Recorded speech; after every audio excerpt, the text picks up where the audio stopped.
Liminal spaces in movies. They're everywhere, yet we never really stand still and think about them. You might have never noticed, but you have actually been in a liminal space before. As a matter of fact, you're sitting in one right now. Have a look at this picture of a living room. There's nothing particularly wrong with it, right? It's just a normal living room. But now, have a look at this one.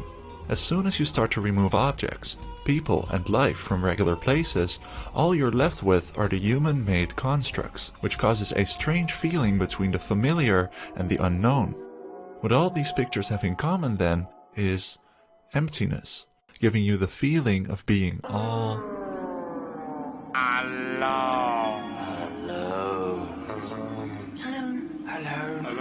alone. There's something very unsettling about these liminal spaces, empty universes that seem to exist outside of time and place. They make you want to leave. I gotta get out of here! But what if you can't? Get me out of here! In this video, I'm going to dive deeper into what these mysterious yet familiar looking places are, and in particular, how they are used in movies. But in order to do that, we need to travel back to the place where it all began. So are you ready to visit the back rooms? Well, looks like we're committed now.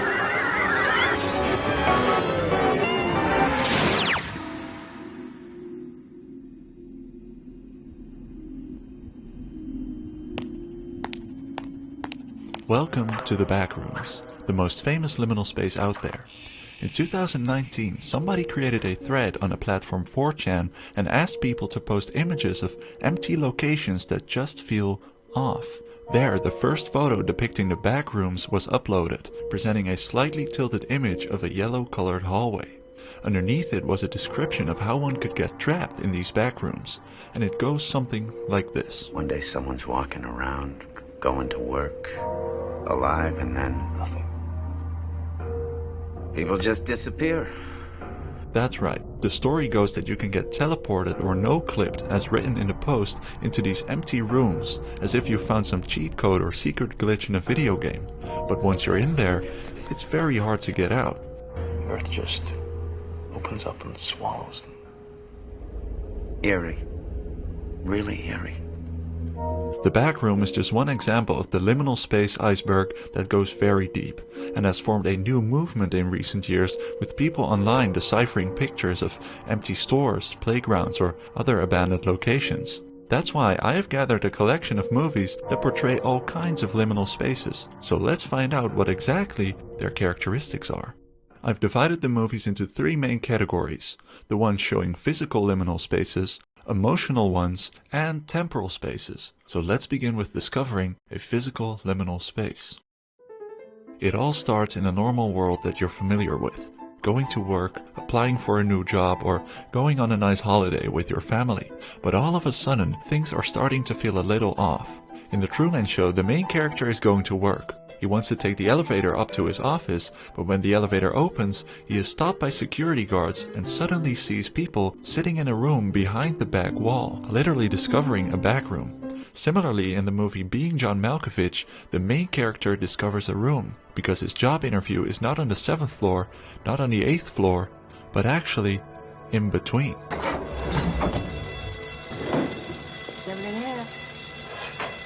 Thank you.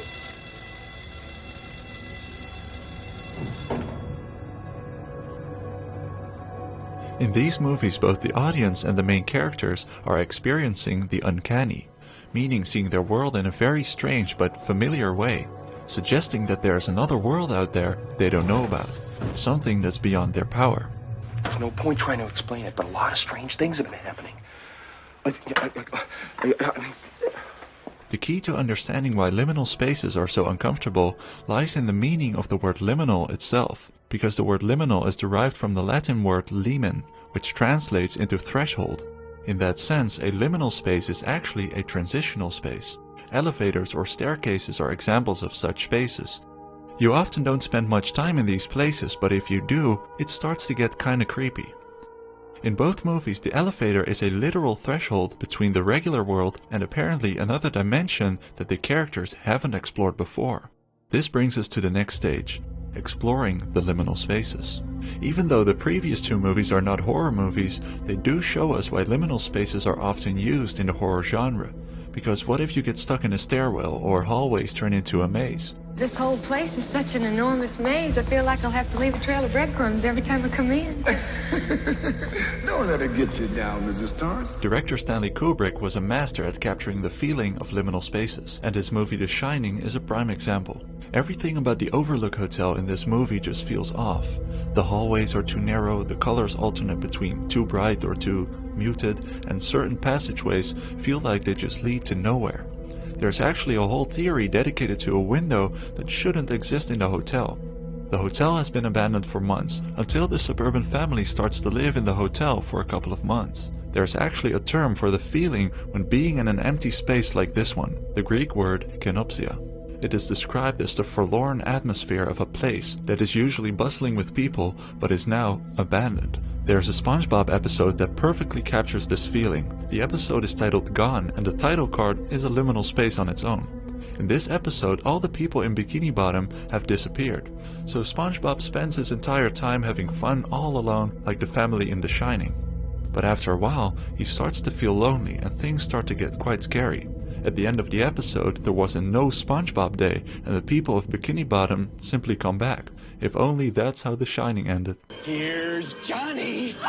Another OG director that has mastered the feeling of liminal spaces is David Lynch. There's this one room in the movie Mulholland Drive that looks a lot like the Red Room from his popular series Twin Peaks. The Red Room is also known as the waiting room. The feeling of waiting and not knowing what is next are typical for the transitional nature of liminal spaces.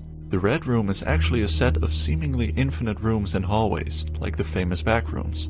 The only walls being the thick red velvet curtains separating the different sections. In one episode, the curtains lift up, revealing an endless black void behind it, and you can see the patterned floor stretching out into nothingness. At that moment, you really feel you're on the verge of something, looking out into the unknown. Who knows what might appear? It's a David Lynch movie after all. The arrangement of the room could also change from moment to moment, making navigation or escape extremely difficult. Where am I? And how can I leave? The last stage of physical liminal spaces is escaping, if that's even possible. Truman realized that he is being trapped in a TV show and has been living in a simulation all his life. He tries to escape by sailing to the end of the world, where he discovers a backdoor to another room or universe. Is that then a door to reality? This poses a very important question to the audience. Is there maybe a chance that we also live in some sort of a simulation? This isn't real. What is real? How do you define real? The Matrix is a classic movie about escaping a liminal space or simulation. But escaping the Matrix isn't always possible. There's this other movie called Vivarium where the movie is basically an infinite loop. A young couple moves to a suburban neighborhood consisting of homes of the exact same size and shape. In SpongeBob there's also an episode where Squidward lives in a gated community named Squidville, with infinite clones of Squidwards in the same type of houses. Huh. Who is that? Speaking about sameness and doppelgangers, in the 2019 movie titled Us, a family gets terrorized by their creepy doppelgangers. These clones come from some kind of back room which consists of infinite hallways and tunnels filled with rabbits. All the previous examples show that the medium of cinema makes it possible for us to explore alternate realities, which is beautifully symbolized by the intro scene of the movie Holy Motors, where the director discovers a back room in his bedroom that leads to a cinema. We have covered a lot of physical liminal spaces by now, but as I mentioned at the beginning, liminal spaces are not only physical. A gap year between high school and college is as much of a liminal space as any physical room. It is like a loading zone, a transitional period between two major life events. The movie Donnie Darko is a phenomenal story about a teenager transitioning into adulthood. Adolescence is a recurring theme found in psychological liminal spaces. This goes hand in hand with the confusion and mental health problems. Donnie is struggling with vivid hallucinations and people perceive him as being insane. Empty locations of our childhood have a so-called elegiac aura around them. The presence of these empty places provokes a saddening or dark feeling, because those childhood places give you a feeling that you will never experience again. The Breakfast Club is a movie about a group of teenagers forced to spend 9 hours together in Saturday detention. Being in school after everybody is home and having fun is very elegiac. Liminal spaces are very personal. Everybody has a different life, and depending on what you have experienced as a child, therefore plays a big role in the different feelings you get. Many movies and TV shows you've watched as a kid can also give the same feeling. SpongeBob, the Teletubbies, Harry Potter, you name it. There's also a subgenre within liminal spaces dedicated to pool rooms that we all have seen as a kid. The movie It Follows shows kids being in a swimming pool after closing time, and to me this one feels the most elegiac of all. Another popular subgenre are the empty playgrounds. The Korean series Squid Game is all about famous games you've played as a child, but when you lose, you finna die. The colorful aesthetics of the show make it look playful, but at the same time people's lives are constantly on the line. The reason all these people take part in the games is because of financial constraints. People are stuck in their normal lives, they have nothing to lose, and the winner of the Squid Game takes home roughly $40 million.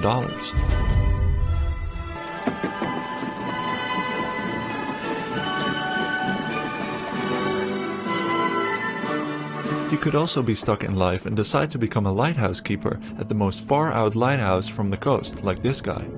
The lighthouse with Willem Dafoe and Robert Pattinson has a gritty black and white aesthetic, emphasizing the dark and lonely location. Both characters are slowly going mad, and one tries to escape while being very disoriented. How long have we been on this rock? 5 weeks? 2 days? Where are we? Help me to recollect.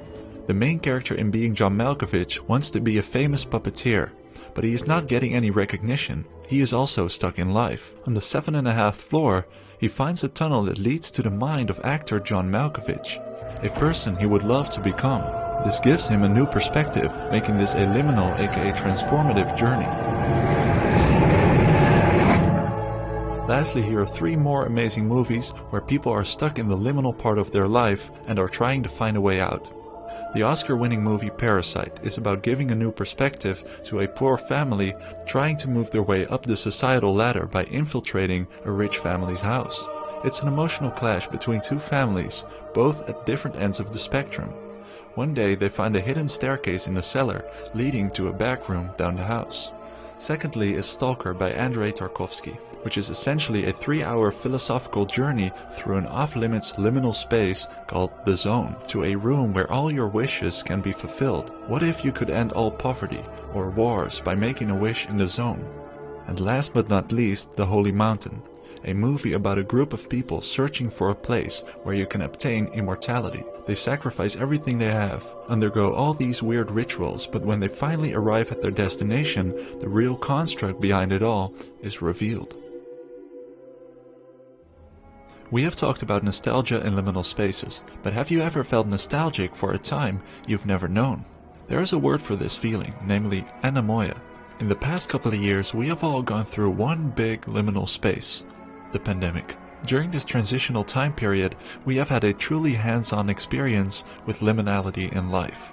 Many of us have felt the feeling of canopsia. Places that were normally filled with people suddenly became abandoned. Recently, the movie Blade Runner 2049 got a whole new wave of attention, probably because the pandemic created an isolated dystopian lifestyle similar to this movie. You look lonely.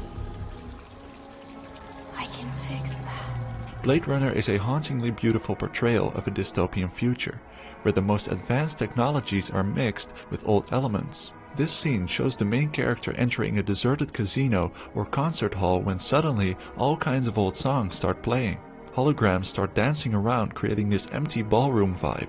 Maybe you've ever come across one of these videos titled Strangely Familiar Places with Unnerving Music. The Shining by Stanley Kubrick features multiple Al Bowley songs, which was the main inspiration for the song It's Just a Burning Memory by The Caretaker, a song that is often used for these liminal space compilations. If you made it this far into the video, then you deserve the best for last, because we have talked about 3 types of liminal spaces: the physical ones, emotional, and temporal spaces. But there's actually one more that only a few movies have captured. One of those movies is Interstellar, because in this movie the ultimate liminal space is discovered. which is the back room of the universe. The main character named Cooper leaves planet Earth to find new habitable planets far out in the galaxy. But after they travel through a wormhole, time is severely dilated. 1 hour on this water planet, for example, means 7 years passing by at home. The time dilations are getting worse and worse the further they travel, causing more than 70 years to go by at home, while Cooper had only traveled for 2 years in space.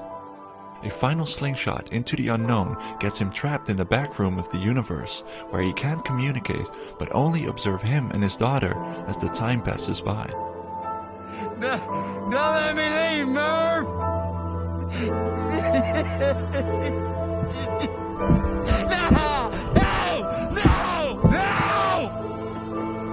At the end of the movie 2001: A Space Odyssey, the main character finds himself in a large bedroom far out in the depths of space, where he sees and then becomes older versions of himself.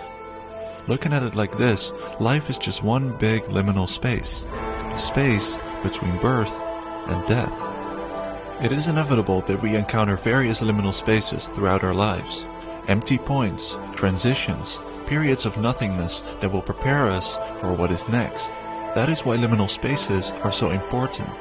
They shape us, because it is exactly during these transitional periods, sometimes short, sometimes an eternity, that we experience change.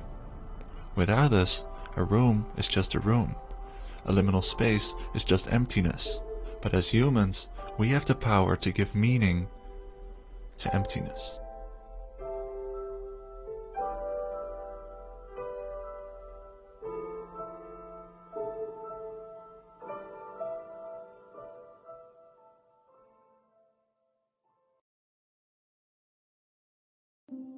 After making the previous video about liminal spaces in movies, lots of people have commented that these empty and nostalgic places look a lot like their dreams. There's actually a whole genre on the internet dedicated to these dreamlike images. They give you a feeling you've been there before, but you don't know how or when. These so-called dreamscapes are also used in many movies, precisely to evoke a similar feeling. Besides, dreams and movies actually have quite a lot in common. They are images playing out in front of us while we're in the dark. They often contain places that feel familiar, yet are strange at the same time. And most importantly, they are both narratives created by our mind that allow us to enter an alternate reality.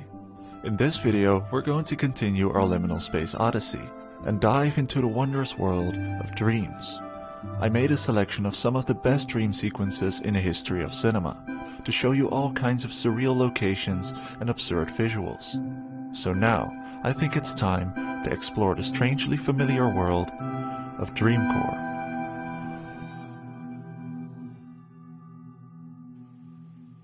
Especially in children's movies, the dream world is often associated with a colorful utopia.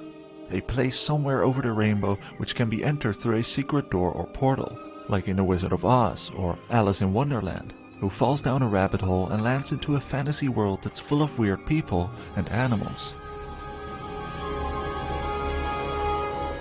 The doorway in cinema often represents that moment of transition, the threshold between two worlds or moments in time, and it's no coincidence that the famous liminal space subreddit has a doorway as its profile picture, because the word liminal comes from the Latin word limen, which literally means threshold, and so doorways and passages are essentially the ultimate liminal space. But I can only show you the door. You're the one that has to walk through it. The doorway gives characters a choice that leads them into the unknown. It could be an alternative world, a door to someone's mind, a new reality, or perhaps a dream. So are you ready to enter the dream world?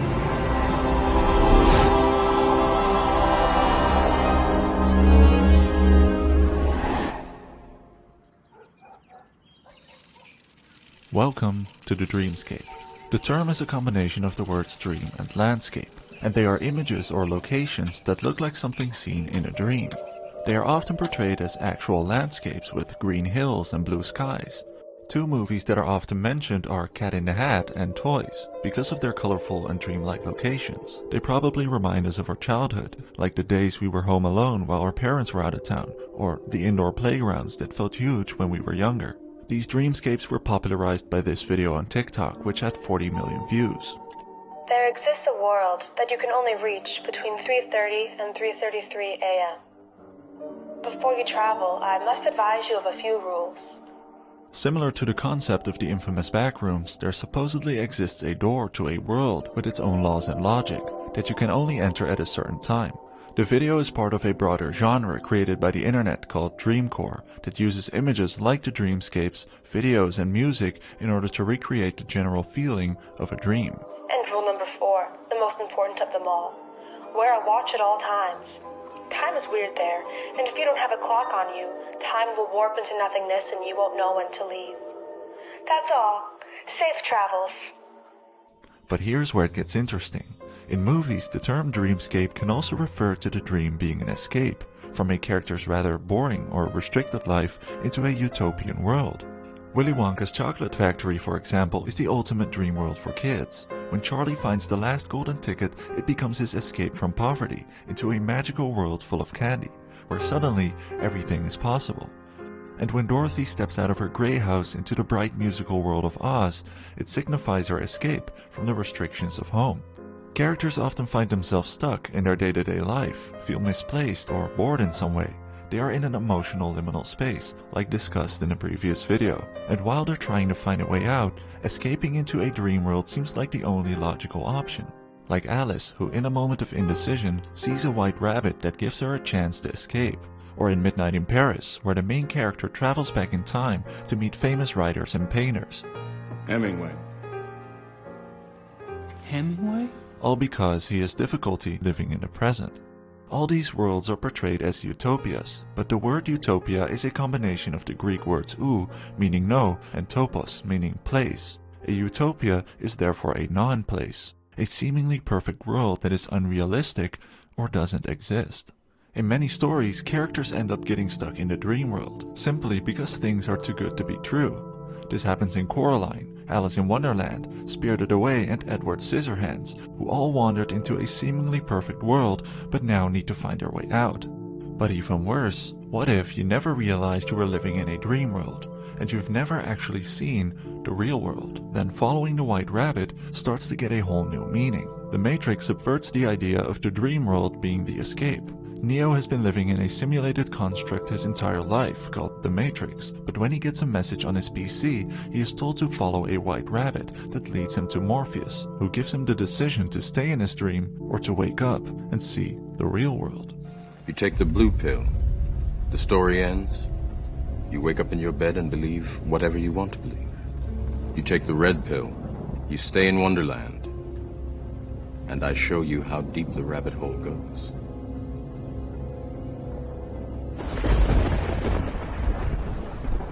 The most famous movie about exploring the nature of dreams is Inception by Christopher Nolan. The movie shows how most of the time we are unaware of the fact that we're dreaming, but occasionally we are able to transcend this barrier of unawareness. This concept is called a lucid dream. It's when you become aware that you're dreaming, allowing you to explore and even manipulate the dreamscapes. Kinda like this SpongeBob episode. You know, Patrick, this is a dream. You can do anything you want. Yep. I mean anything. Watch. I can turn into a skyscraper going up. Huh? I can make 1,000,000 of these. Huh? Huh? Yep. Tartar sauce. I'm going to a different dream. Okay. Bye, SpongeBob. Inception uses a technology called dream hacking, which allows them to enter other people's dreams, like SpongeBob, and even enter a dream within a dream, within yet another dream. Time plays a huge role in Nolan's films, from severe time dilation in Interstellar, where 1 hour on Miller's planet equals 7 years on Earth, to the use of reverse time in Tenet, and so does this in our dreams, because we are not really aware of the time passing. You might recognize this famous painting by Salvador Dali called The Persistence of Memory. This is probably the first dreamscape ever created, which dates back to the 1920s Surrealist movement. The melted watches refer to the fact that time and space are often distorted in our dreams. Just like in the back rooms, what feels like a decade might just be a few minutes in reality. And in Inception, the more dream levels they go down into the subconscious, the slower time starts to move. Some claim that Inception was inspired by the anime Paprika, as many of the shots and concepts are very similar. But if we are able to control dreams, can we also have control over time? The movie Primer had a budget of only $7,000 and is one of the most realistic movies when it comes to time travel. Two guys start experimenting with a time machine and change the past and future to make infinite money on the stock market, but they soon discover that their actions lead to dark consequences. The butterfly effect refers to the idea that small changes such as the flutter of a butterfly's wings can cause big changes in the future. A single decision could make your future look completely different. If Neo had taken the blue pill, the movie would have ended fairly quickly. The main character in Mr. Nobody has to choose between his mother and his father. In the seconds preceding, we see the rest of his life flash by, wondering where each choice will take him. Maybe you've ever had a déjà vu. That strange moment when it feels like you've been somewhere before. Now imagine waking up one day, only to realize you've already lived that day before. Then waking up the next day and it's still that same day, and again, and again, and again. In the movie Groundhog Day, Phil has to relive Groundhog Day all over again. His quest becomes to escape this endless cycle. Sometimes we also have these recurring dreams, like Harry Potter, who keeps seeing the same doorway and strange people in his dreams. Have there been others like this dream? Yes. Always the same one. Dumbledore has a pensieve where he's able to store and review his dreams and memories. Sir, these dreams, what I see, you don't think it's actually happening, do you? I think it's unwise for you to linger over these dreams, Harry. I think it's best that you simply cast them away. But while some are able to save their memories, others want to erase them. In Eternal Sunshine of the Spotless Mind, after a breakup, Joel and his ex-girlfriend use a machine to wipe all the memories they had with each other. But while the memories are slowly being erased, Joel wants to stop the process and tries to do everything he can to preserve them. All these movies show how hard it can be to distinguish the dream world from the real world, or distinguish the dream from another dream, or even the past from the future. This scene from Inception symbolizes the infinite amount of realities which can exist in the dream world. Because the biggest threat that all these characters are facing is the potential loss of their grip on reality. That's why Cobb has a totem in the form of a spinning top. If it keeps spinning, you know you're in a dream, but when it stops, you're in reality. And Harry Potter has to undergo intense mind control training from Professor Snape to make sure his biggest nightmare does not become reality. Concentrate, Potter. Focus.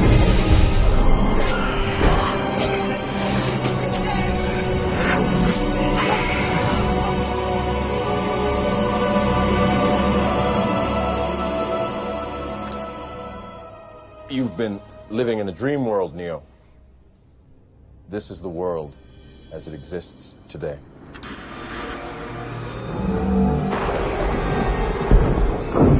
Welcome to the desert of the real. This brings us to the dystopian dreamscapes. A world where it becomes harder and harder to distinguish the real from the artificial is also explored by Blade Runner. It shows a dystopian future in which dreams and memories are just fabrications implanted in people's minds to make them believe they are real people. Officer K, however, might be the last person to have real memories, and goes to the place where they are created to find out.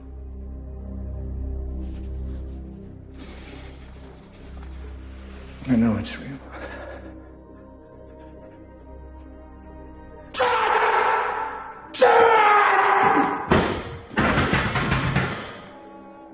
Sometimes a character's isolation or imprisonment can lead them to create an imaginary world as well, like in the dystopian movie 1984. Do you know how long you've been here? No. Weeks? Months? Do you know why you're here? Hallucinations and dreamlike scenes are often used in movies where the main character is becoming mentally unstable. We see this in movies like Fight Club and Donnie Darko, where the main characters create alter egos caused by insomnia or schizophrenia. These unreliable narrators give us a hard time distinguishing fact from fiction because we experience everything from their perspective. And in Shutter Island, where the main character has daydreams of meeting his wife who passed away, Rachel, only to realize that it was all an illusion. In Life of Pi, the main character has been surviving in the Pacific Ocean after a shipwreck, together with a tiger on a lifeboat, and after months he thinks he sees an island. This is called a Fata Morgana. It is an Italian term used for the mirages often seen by sailors in the Strait of Messina, who believed that they were seeing fairy castles or false land created by witchcraft to lure them to their deaths. Words are all I have left to hang on to. Everything mixed up, fragmented. Can't tell daydreams, night dreams from reality anymore. It makes the audience question, was there actually a tiger on the boat, or was it a figment of his imagination? We have come down to the last dreamscape, which is the unconstructed dream space. If you've ever seen any of these strangely familiar places videos, you've probably heard this song play over it. It's Just a Burning Memory by The Caretaker. You were the caretaker here. I'm sorry to differ with you, sir. But you are the caretaker. The song is part of an album called Everywhere at the End of Time, and it's a 6.5-hour long compilation of music that explores what it feels like to get dementia. It starts with nostalgic and dreamlike songs, but over time the distortion and reverb increases. Just like this video, we started with beautiful daydreams, went over to the surreal, confusing and broken memory stage, and now we're transitioning into our last destination, the post-awareness stage. The movie Vortex by Gaspar Noé shares the same trajectory, showing how an old couple slowly drifts away from reality because of dementia, and the movie ends with a liminal space compilation, with pictures of their empty apartment. La vie est un rêve, non? Oui. La vie est un rêve dans un rêve. The term limbo comes from the Latin word limbus, meaning edge or boundary. It is an uncertain situation, one that you cannot control and in which there is no progress or improvement. Or, according to some mythologies, it is the realm where a soul is stuck before it'll go to heaven or hell. In Inception, limbo is the last frontier, a dream vacuum where nothing exists and a dreamer's grasp on reality can easily be lost. So what happens when we die? Drop into limbo. Are you serious? Limbo? Unconstructed dream space. Well, what the hell is down there? Just raw, infinite subconscious. Nothing is down there. This is why it's so dangerous and feared by the team. Cobb and his wife had spent 50 years there because of severe time dilation. And when Harry Potter dies, he spawns in an empty space, not knowing his next destination.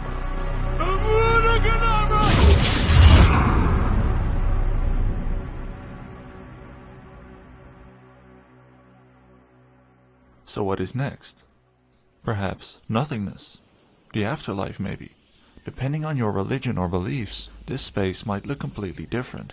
Tree of Life by Terrence Malick ends poetically with families being reunited in the spirit world, and Andrei Tarkovsky uses cinema as a reflection on life, using flashbacks to his childhood and almost spiritual-like dream sequences. And Enter the Void by Gaspar Noé explores the Buddhist belief that our consciousness continues after death and may be reborn. But perhaps it's reincarnation, and we meet again in another life. I want to live a real life. I don't want to dream any longer. I'll see you in another life, when we are both cats. But no matter which one you choose, all these directors capture life as a reflection, and ultimately, life as a dream. I'll be going now, Harry. Professor? Is this all real?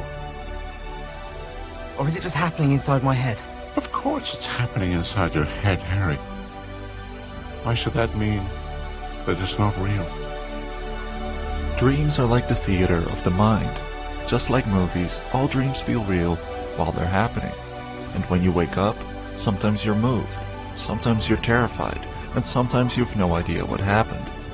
The most mind-blowing part of Inception is that it's not only about dreaming, it's also about making a movie. The main character comes up with a concept called Inception, he hires people to create the dream, and each crew member has a specific role to make the illusion as believable as possible. And when the movie ends, the dream also ends, precisely because the movie itself was our escape from reality.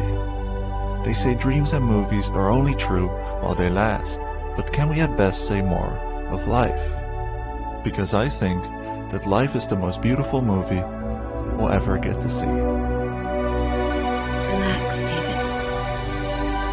Open your eyes.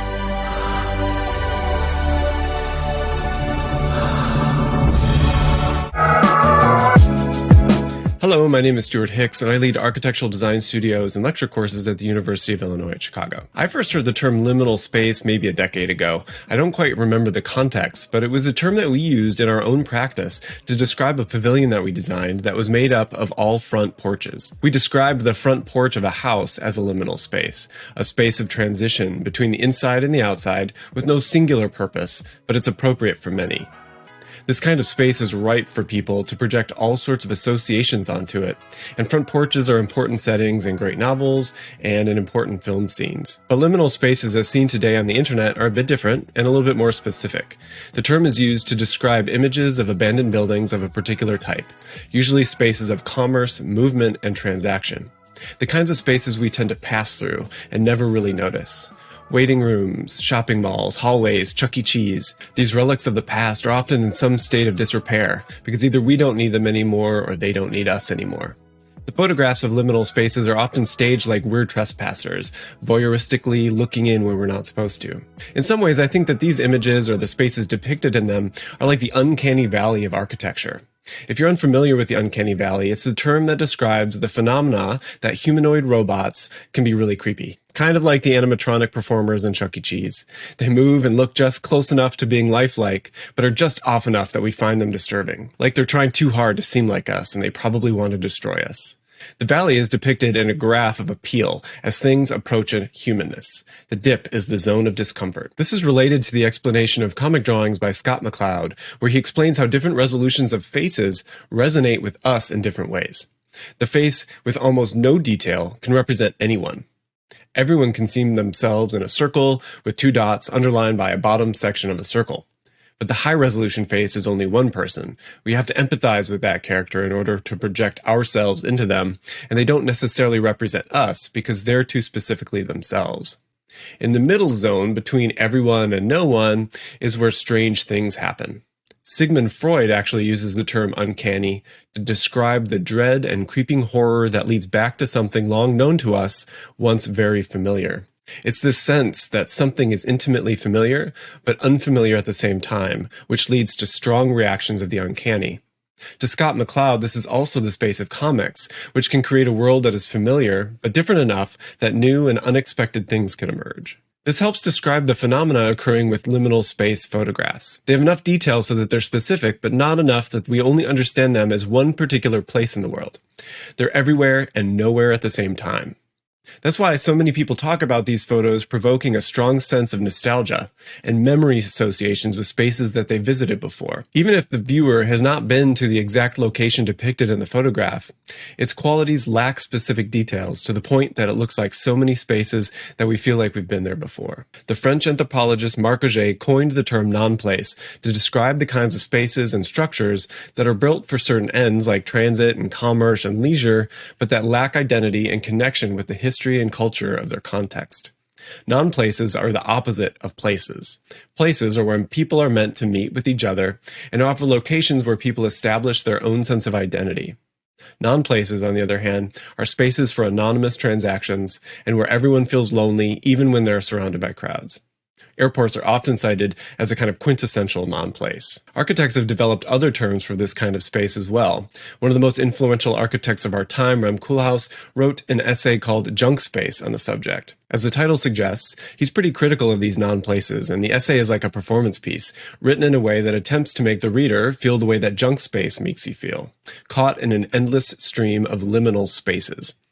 His endless stream of run-on sentences go, junk space seems an aberration, but it is the product of the encounter between escalator and air conditioning, conceived in an incubator of sheet rock. Missing from the history. All continuity is the essence of junk space. It exploits any invention that enables the infrastructure of seamless escalator, air conditioning, sprinkler, fire shutter, is always interior, so extensive that you rarely perceive its limits. Disorientation by any means. Junk space is huge, and it is full of absence. It follows no rules, it has no inherent order, and no connections between its parts. As Koolhaas suggests, junk space is bigger than any one building.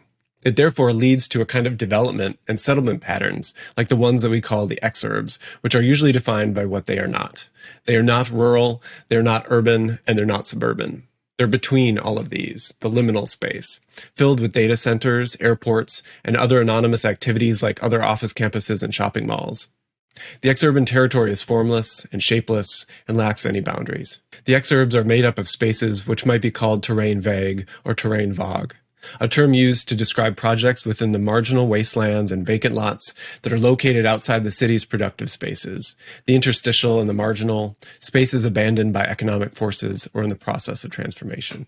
For a time, some architects tried to see value in the kinds of designs and developments depicted in liminal photographs, and coined the term supermodernism to describe an architecture born from them. As the name implies, it is an intensification of modernism, the movement that emerged from the Industrial Revolution, celebrating technology and emphasizing a break from history through lack of ornamentation and other machinations.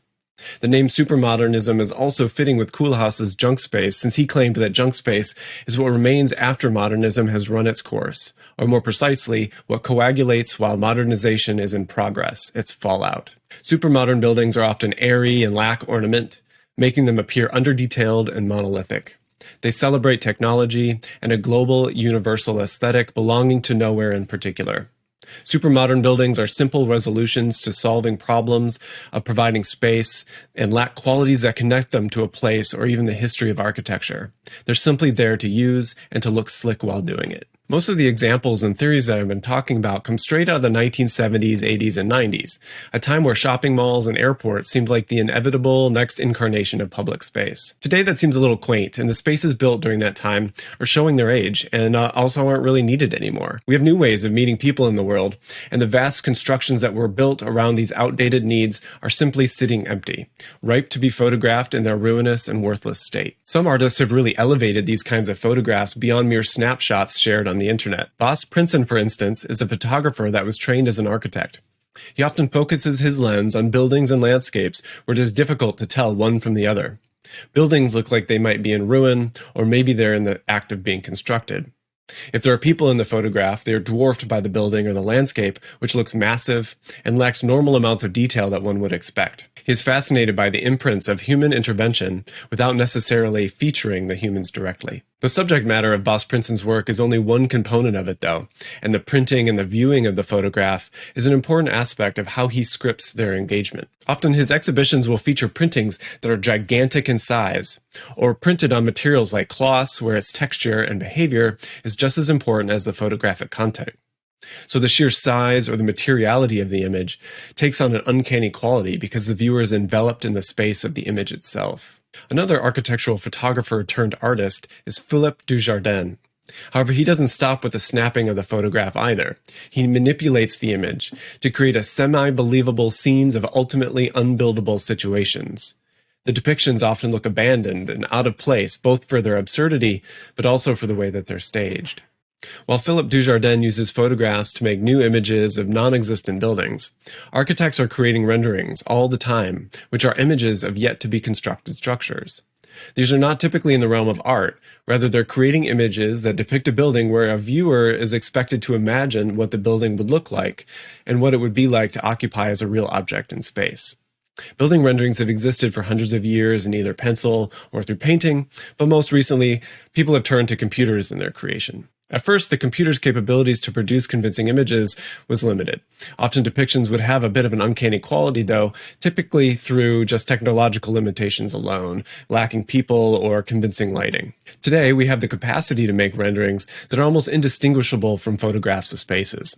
Sometimes a disclaimer is actually required to distinguish them so as to mitigate the possibility of false advertising. But even when we can create these photoreal images, sometimes a visual artist might intentionally create images that incorporate the uneasy feelings of liminal spaces. For instance, Peter Guthrie worked with the architect William O'Brien Jr. to create renderings of the Innie Audi house. While not exactly photoreal, nor a depiction of a shopping mall, the renderings are staged in such a way so as to emphasize the lack of human occupation. For one, we would need to be trespassing and peeking into the house in order to gain the vantage point that we're taking from. Secondly, props and other furniture are staged in such a way that it looks like we just missed someone being there. The ruffled bed, a steaming cup of coffee, they all register the presence of someone that we can't actually see. However, like photography, digital renderings could also be considered a form of art, gaining value beyond their faithful depiction of an architect's intent. And some artists use the most realistic computer and rendering techniques to create intentionally mundane or otherwise off depictions. Artist and architect Sean Mixamo employed that strategy in his design for the offices at Paloma Powers, while artist Takeshi Murata creates digital wastelands of unreal spaces that seem both familiar and unfamiliar at the same time. The spaces are devoid of people, populated with props rendered with implausible material choices, all of which challenge our assessments of reality. So liminal spaces feel like they're a singular phenomena that happen while viewing a photograph of an unscripted happenings of abandonment and decay. However, they're part of a recognized and even intentional set of techniques that architects deploy either through misguided faith in technology, skeptical acceptance of undesirable inevitability, or through the space that exists between the image of a building and its material reality in space. So next time you feel that pinch of unease in seeing familiar things treated in unfamiliar ways, pay attention to who's lurking behind it and why they're